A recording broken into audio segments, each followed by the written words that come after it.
ધોરણ 8 વિષય ગુજરાતી. બાળકો, આજે આપણે ગુજરાતી વ્યાકરણનો અભ્યાસ કરીશું. આજનો આપણો ટોપિક છે વાક્યના પ્રયોગ. ચાલો બાળકો, આપણે વાક્યના પ્રયોગ જોઈશું. નમસ્કાર, પ્રણામ. ચાલો બાળકો, આજે આપણે વ્યાકરણનો અભ્યાસ કરીશું. વ્યાકરણની અંદર ધોરણ 7માં તમે વિધાન વાક્ય, નિષેધ વાક્ય, ઉદ્ગાર વાક્ય અને પ્રશ્નાર્થ વાક્યનો વિશેષ સમજ મેળવી હશે. હવે ધોરણ 8ની અંદર વાક્યના પ્રયોગ તમારે શીખવાના છે. હવે વ્યાકરણની અંદર વાક્યના મુખ્ય બે પદો હોય છે, એક તો કર્તા અને ક્રિયાપદ. હવે તેની અંદર પણ એક ત્રીજું પદ સમાવિષ્ટ કરવામાં આવેલું હોય છે. એટલે ત્રીજું પદ કયું? તો કર્મ. ત્રીજા પદનો પણ એમાં સમાવેશ કરવામાં આવેલો છે. એટલે આપણે જાણીએ છીએ ત્યાં સુધી વાક્યની અંદર 3 પદ હોય છે, કર્તા, કર્મ અને ક્રિયાપદ. હવે આપણે આ જે 3 પદો છે તે પોતાની અલગ અલગ પ્રધાનતા ધરાવે છે. બધાની મહત્વ વાક્યની અંદર સરખું જ હોય છે. હવે તેને આપણે સમજીશું. હવે અહીંયા વાક્યના પ્રકાર પાડવામાં આવેલા છે: કર્તરી વાક્ય પ્રયોગ, કર્મણી વાક્ય પ્રયોગ અને ભાવે વાક્ય પ્રયોગ. બરાબર ને? એટલે આપણે વાક્યના પ્રયોગની અંદર કર્તરી પ્રયોગ, કર્મણી પ્રયોગ અને ભાવે પ્રયોગનો અભ્યાસ કરવાનો છે. પહેલાં જોઈશું કર્તરી પ્રયોગ. હવે કર્તરી પ્રયોગ એટલે શું? કર્તરી પ્રયોગ એટલે જેમાં કર્તાની પ્રધાનતા હોય. કર્તરી એટલે કર્તા, જેમાં કર્તાની પ્રધાનતા હોય તેને કર્તરી પ્રયોગ કહેવાય. હવે તેની અંદર જેમાં કર્તાના લિંગ વચન મુજબ પ્રત્યયો ગોઠવેલા હોય છે. તે આપણે આગળ જોઈએ તો તમને વધારે ખ્યાલ આવશે કે કર્તરી પ્રયોગની અંદર કર્તાની પ્રધાનતા જોવા મળે છે અને તેમાં કર્તાના લિંગ વચન મુજબ પ્રત્યયો ગોઠવેલા હોય છે. હવે કર્તરી પ્રયોગમાંથી કર્મણી પ્રયોગ બને અને ભાવે પ્રયોગ બને. કર્તરી પ્રયોગમાંથી કર્મણી પ્રયોગ બને અને ભાવે પ્રયોગ બને. તેની ડેફિનેશન ફરી એક વખત જોઈએ. કર્તરી પ્રયોગમાં કર્તાની પ્રધાનતા હોય અને જે વાક્યમાં કર્તાના લિંગ વચન મુજબ પ્રત્યયો ગોઠવાયેલા હોય તેને કર્તરી પ્રયોગ કહેવાય છે. દાખલા તરીકે જોઈએ. જુઓ, પહેલું ઉદાહરણ છે: જુમાએ શોખ ખાતર એક પાડો પાડ્યો. જુમાએ શોખ ખાતર એક પાડો પાડ્યો. હવે આર્યું વાક્ય, આ જે વાક્ય છે તે વાક્ય જુઓ. જુમાએ, જુમો એ કોણ છે? કર્તા છે. હવે એની અંદર કર્મ છે કે નહીં તમને ખબર હોવી જોઈએ. તો તેની અંદર કર્મ છે. તો તેને શોખ ખાતર એક પાડો એ કર્મણી અને પાડ્યો એ શું થશે? ક્રિયાપદ. બરાબર ને? એટલે જુમાએ શોખ ખાતર એક પાડો પાડ્યો. જુમો ભીસ્તી પોતાનો હોક્કો ગગડાવતો. બીજું ઉદાહરણ જુઓ બાળકો. જુમો ભીસ્તી પોતાનો હોક્કો ગગડાવતો. બરાબર ને? હવે ત્રીજું, મહાનલે એક ચિંગારી આપી. મહાનલે એક ચિંગારી આપી. તેણે મોટેથી બૂમ પાડી. તેણે મોટેથી બૂમ પાડી. હવે જુઓ, જેમાં કર્તાના લિંગ વચન મુજબ પ્રત્યયો ગોઠવાયેલા હોય. હવે જુમાએ, બરાબર, તે અને પાછળ પાડ્યો. આપણે કર્મણી અને ભાવેની અંદર જોઈએ કે તે બેની અંદર લિંગ વચન મુજબ કેમના પ્રત્યયો બદલાય છે. બરાબર ને? એટલે તેણે મોટેથી બૂમ પાડી. આગળ જોઈશું. હવે એની અંદર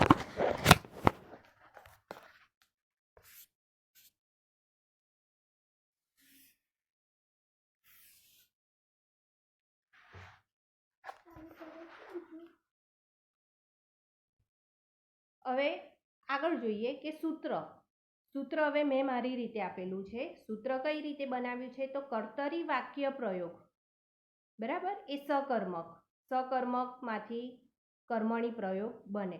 હવે તમે ધોરણ 7ની અંદર સકર્મક, અકર્મક અને દ્વિકર્મકનો અભ્યાસ કર્યો.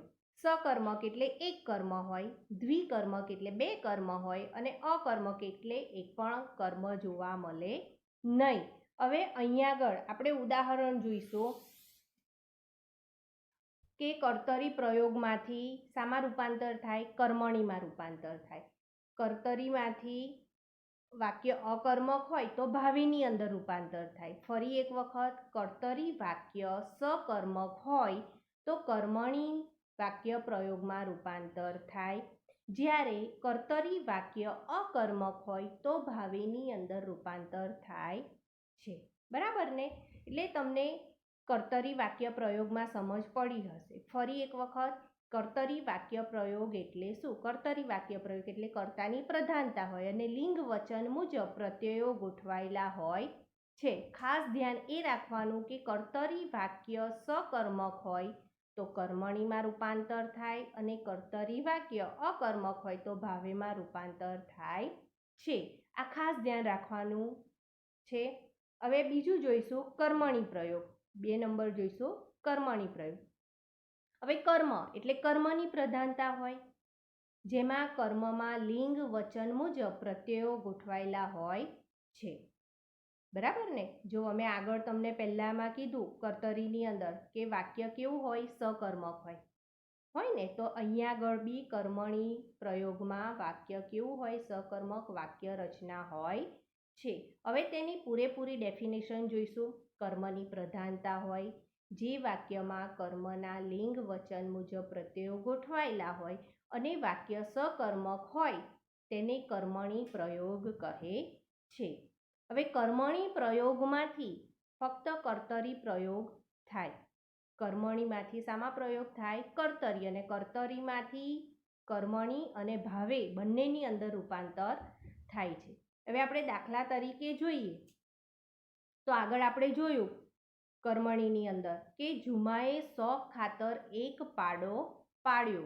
ઝુમાએ શોખ ખાતર એક પાડો પાડ્યો. હવે તેમાં જ આપણે કર્મણી વાક્ય બનાવવાનું છે. જો અમે કૌંસમાં લખ્યું છે ઝુમાએ શોખ ખાતર એક પાડો પાડ્યો. હવે ત્યાં કૌંસમાં કર્તરી લખ્યું છે. હવે કર્તરી વાક્યમાંથી આપણે કર્મણીમાં રૂપાંતર કરવાનું છે. ઝુમાથી શોખ ખાતર એક પાડો પડાયો. હવે મેં તમને કીધું કે કર્મની પ્રધાનતા હોય એ કર્મણીમાં અને કર્તરીની અંદર કર્તાની પ્રધાનતા હોય છે.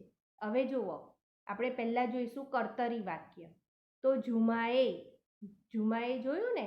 તો એની અંદર લિંગ વચન મુજબ પ્રત્યયો ગોઠવાયેલા હોય છે. ઝુમાએ, કર્તરીની અંદર ઝુમાએ છે અને કર્મણી વાક્ય છે તો જુઓ ઝુમાથી. બરાબર ને? અને પાછળ છેલ્લે ક્રિયાપદ જુઓ પાડ્યો. પાડ્યો છે ને કર્તરીની અંદર, તો કર્મણીની અંદર શું થયું? પડાયો. એટલે વાક્ય શું થશે કે ઝુમાથી શોખ ખાતર એક પાડો પડાયો. વાક્ય શું થશે? ઝુમાએ શોખ ખાતર એક પાડો પડાયો. કર્મણી વાક્ય બનાવ્યું આપણે. હવે એક બીજી સૂચના કે કર્મણી વાક્ય પ્રયોગની અંદર 4 પ્રત્યય આવે. કયા કયા? થી, વડે, દ્વારા, તરફથી. થી, વડે, દ્વારા, તરફથી. શાની અંદર? કર્મણીની અંદર. હવે આગળ આપણે બીજું ઉદાહરણ જોઈશું. બીજા ઉદાહરણમાં જોઈશું મહાનલે એક ચિંગારી આપી. મહાનલે એક ચિંગારી આપી. કર્તરી વાક્ય છે. તે કર્તરી વાક્યને આપણે કર્મણી વાક્યમાં રૂપાંતર કરવાનું છે અને આપણે પ્રત્યયને ધ્યાનમાં લઈને વાક્યને કર્મણીમાં રૂપાંતર કરવાના છે. હવે પ્રત્યય કયા છે? થી, વડે, દ્વારા અને તરફથી. એ 4 પ્રત્યયને આપણે કર્તા સાથે જોડવાના છે. બરાબર ને? તો મહાનલ તરફથી અથવા મહાનલ વડે, મહાનલ દ્વારા, મહાનલથી એક ચિંગારી અપાઈ. હવે મહાનલે એક ચિંગારી આપી. બરાબર ને? તો આપણે ક્રિયાપદમાં પરિવર્તન કરીશું, વચન બદલીશું અપાઈ. બરાબર ને? મહાનલ વડે અથવા મહાનલ તરફથી, મહાનલ દ્વારા એક ચિંગારી અપાઈ. આપણે કર્મણી વાક્ય બનાવ્યું. હવે એક બીજી વાત છે. જુઓ, નીચે ભૂરા કલરની લાઈન છે. બોક્સની અંદર મેં તમને ખાસ આપેલું છે કે હુંના સ્થાને મને મારાથી, તમેના સ્થાને તારાથી તમારાથી, તુંના સ્થાને તારાથી. હવે હું તમે, તું, બરાબર. એ જે છે તે કર્તરી છે અને મને, મારાથી, તમારાથી, તારાથી એ શું છે? કર્મણી છે, બરાબર ને? સેમ આ જ કોષ્ટક ભાવેમાં પણ આવશે. અમે તો અમારાથી, બરાબર ને? તો અહીંયા જુઓ, હું વ્યાયામ કરીશ, કર્તરી વાક્ય છે, હું વ્યાયામ કરીશ.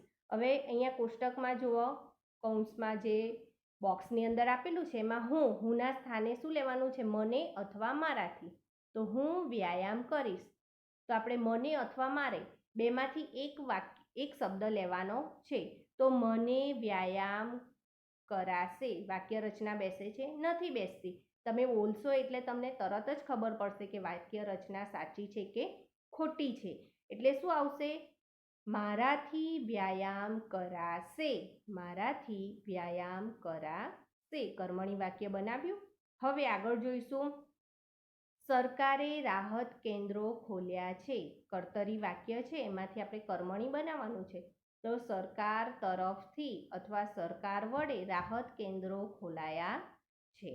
મેં પરીક્ષા આપી નહીં. હવે મેં, તો મેંના સ્થાને શું આવશે?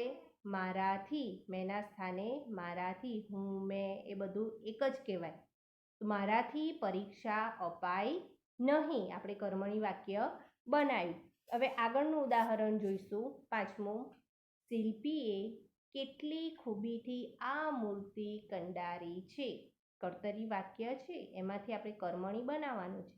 તો શિલ્પીથી અથવા શિલ્પી વડે કેટલીક ખૂબીથી આ મૂર્તિ કંડારાઈ છે.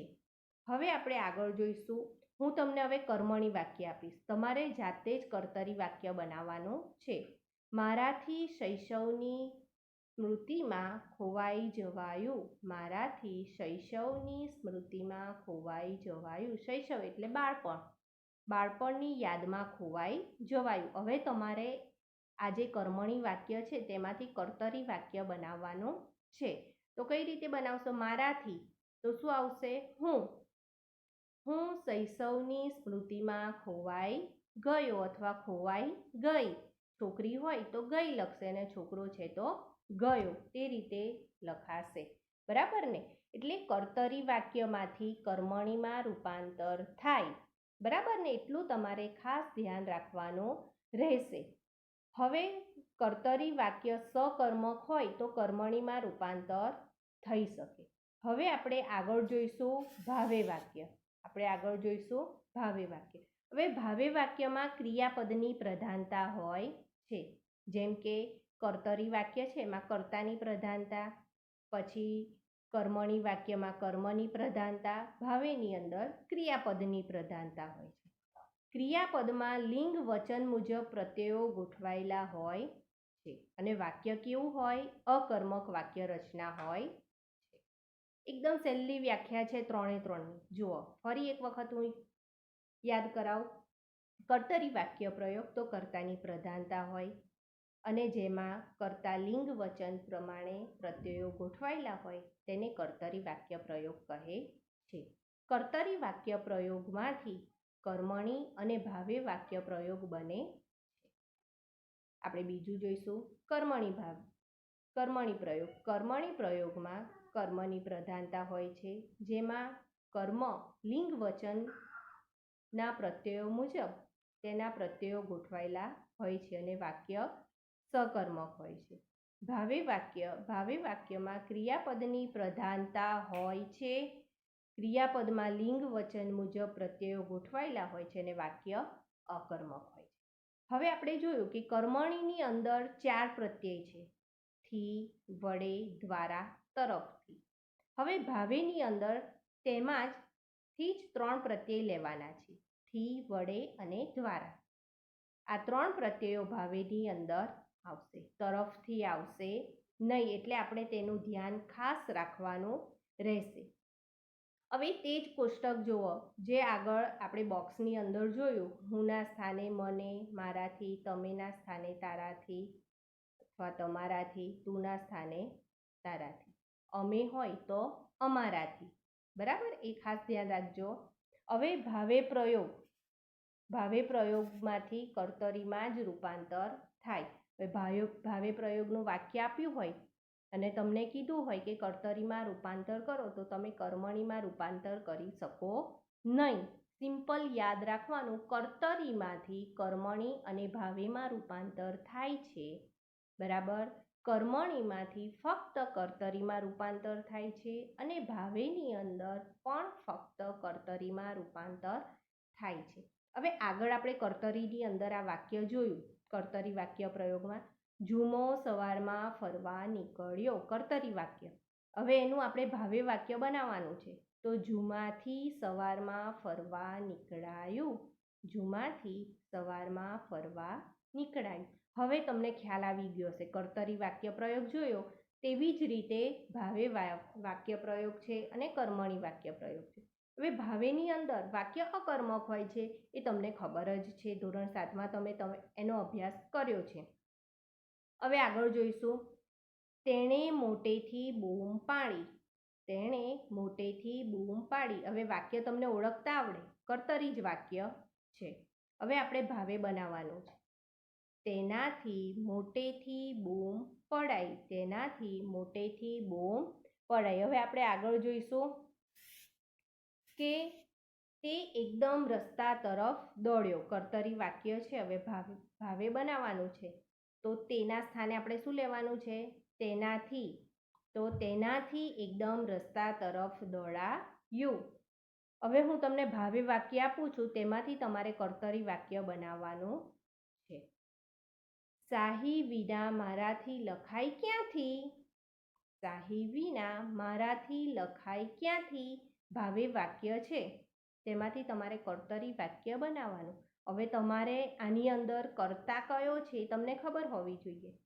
તો શાહી વિના, મારાથી, મારાથી એમાં કર્તા છે કે મારાથી એ કર્તા છે, લખાય ક્યાંથી. તો આપણે હવે પરિવર્તન શામાં કરીશું? મારાથી. મારાથીની જગ્યાએ શું લખીશું? હું. શાહી વિના હું લખું ક્યાંથી, બરાબર ને? ક્વેશ્ચન માર્ક છે પાછળ. હવે મૃણાલ વખાણ કરવા લાગી.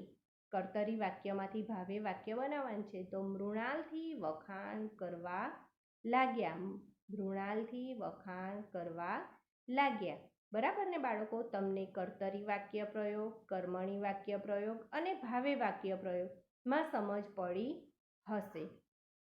ફક્ત એટલું યાદ રાખવાનું છે, કર્તરીની અંદર કર્તાની પ્રધાનતા હોય છે અને લિંગ વચન મુજબ પ્રત્યયો ગોઠવાયેલા હોય છે.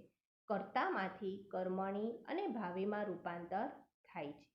કર્મણી વાક્ય પ્રયોગમાં કર્મની પ્રધાનતા હોય છે, લિંગ વચન મુજબ પ્રત્યયો ગોઠવાયેલા હોય છે, વાક્ય સકર્મક હોય છે.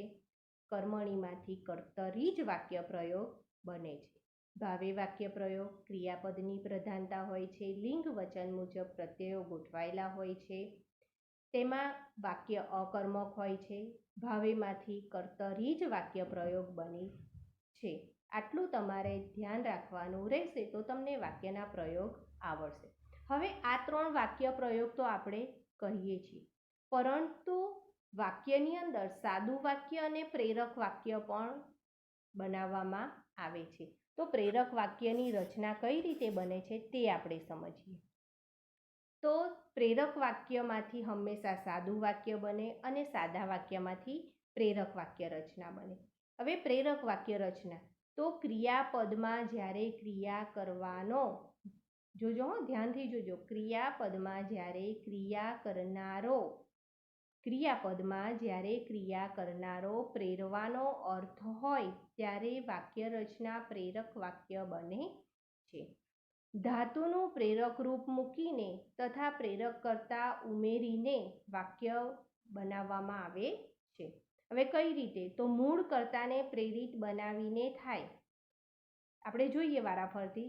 પ્રેરક વાક્ય બનાવતા મૂળ ધાતુને આવ, અવ, રાવ, ડાળ, આળ, વાળ, ઓળ પ્રત્યયો લાગીને બને છે. હવે કઈ રીતે? તો ઉદાહરણ જોઈશું.